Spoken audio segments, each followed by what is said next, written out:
नमस्कार मंडळी, मी तुमचा लाडका मित्र वरद विजय चव्हाण आणि मी तुम्हा सर्वांचं माझ्या युट्यूब चॅनलमध्ये स्वागत करत आहे.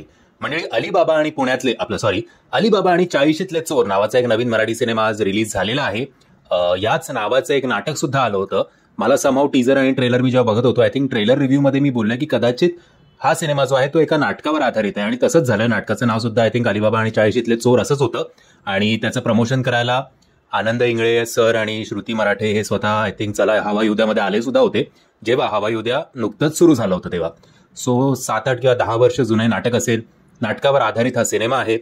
सिनेमाचं डिरेक्शन केलेलं आहे आदित्य इंगळे यांनी आणि नाटकावरच हा सिनेमा आधारित असल्यामुळे या सिनेमाचं जसं मॅक्सिमम मराठी सिनेमांचं कॉन्सन्ट्रेशन असतं तो म्हणजे प्रत्येक कलाकाराचा अभिनय आणि लेखकाने लिहिलेली वाक्य. सो या सिनेमाच्या बाबतीत सुद्धा तसंच घडतं. हा सिनेमा त्या बाबतीत तुम्हाला कुठेही डिसअपॉइंट करणार नाही. प्रत्येकाचा परफॉर्मन्स असेल, एक तर स्टारकास्ट याची भली मोठी आहे, म्हणजे सुबोध भावे, आनंद इंगळे, अतुल परचुरे, श्रुती मराठे, मुक्ता बर्वे, उमेश कामत, मधुरा वेलणकर, साठम. सो प्रत्येक कलाकाराचा एक एक फॅन बेस आहेतच. प्रत्येक जण आपल्यासाठी स्टार्सच आहेत, ऍक्टर्स नाहीत, स्टार्स आहेत.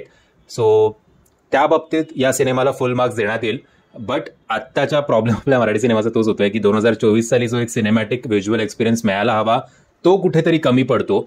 एक मोठ्या पडद्यावर आपण किंवा जरी तुम्ही IMAX वर जरी हा सिनेमा बघितलात किंवा 4DX वर जरी बघितलात तरी आपण एखादं डिजिटल नाटक बघतोय अशीच तुम्हाला फिलिंग येईल. आणि नाटक नो डाऊट आपण सगळे प्रेक्षक ते मनापासून प्रेम करतो, तसंच हा सिनेमा सुद्धा तुम्हाला आवडेल नो डाऊट. जे खास करून माझ्यासारखे आता मी येईनच काही वर्षांनी 40शीत. सो 40शीत एक मिड लाईफ क्रायसिस असतं. प्रत्येकाच्या लग्नाच्या नात्यात काही ना काहीतरी प्रॉब्लेम झालेले असतात. सो या सगळ्या प्रॉब्लेमशी तुम्ही कुठे ना कुठे कुठल्या ना कुठल्या कॅरेक्टरशी नक्कीच कनेक्ट व्हाल, याच्यात काहीही शंका नाहीये. ट्रेलरवरनं आपल्याला स्टोरीचा अंदाज आलाच आहे. गोष्ट आहे एका ग्रुपची. या ग्रुपमध्ये 3 कपल्स आहेत आणि एक सिंगल माणूस आहे.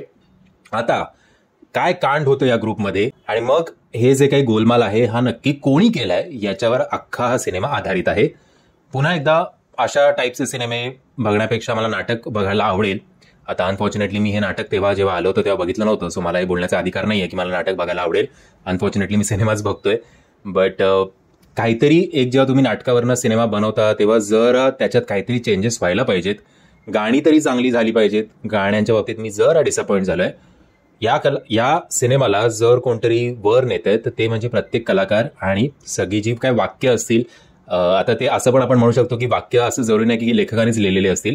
नो डाऊट बेस जो आहे तो लेखकाने सेट केलेला असतो. त्यानंतर आपले जे कलाकार आहेत, मराठी कलाकार खास करून, ते एका वाक्याला 10 प्रकारे फुलवू शकतात आणि या सिनेमामध्ये सगळे कलाकार तसेच आहेत.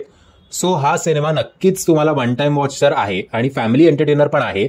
आणि कुठे ना कुठे जर तुम्ही त्या फेजमध्ये असाल आयुष्याचा तर तुम्ही या सगळ्या सिनारिओशी रिलेट सुद्धा करू शकता.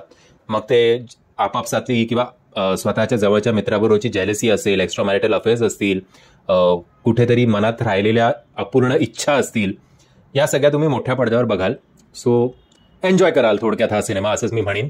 सो मी तुम्हाला नक्कीच रेकमेंड करीन की हा वीकेंड जर तुम्हाला एक चांगला मराठी सिनेमा बघायचा असेल तर अलिबाबा आणि 40शीतले चोर हा सिनेमा तुम्हाला डिसअपॉइंट तर नक्कीच नाही करणार.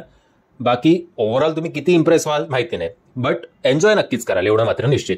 मंडळी, जर तुम्ही हा सिनेमा बघितला असेल आणि तुम्ही माझ्या मतांशी सहमत असाल किंवा असहमत असाल तर मला कमेंटच्या माध्यमातून कळवा. आणि जर तुम्हाला हा व्हिडिओ आवडला असेल तर प्लीज या व्हिडिओला लाईक, शेअर आणि चॅनलला सबस्क्राईब करायला विसरू नका. जय हिंद, जय महाराष्ट्र.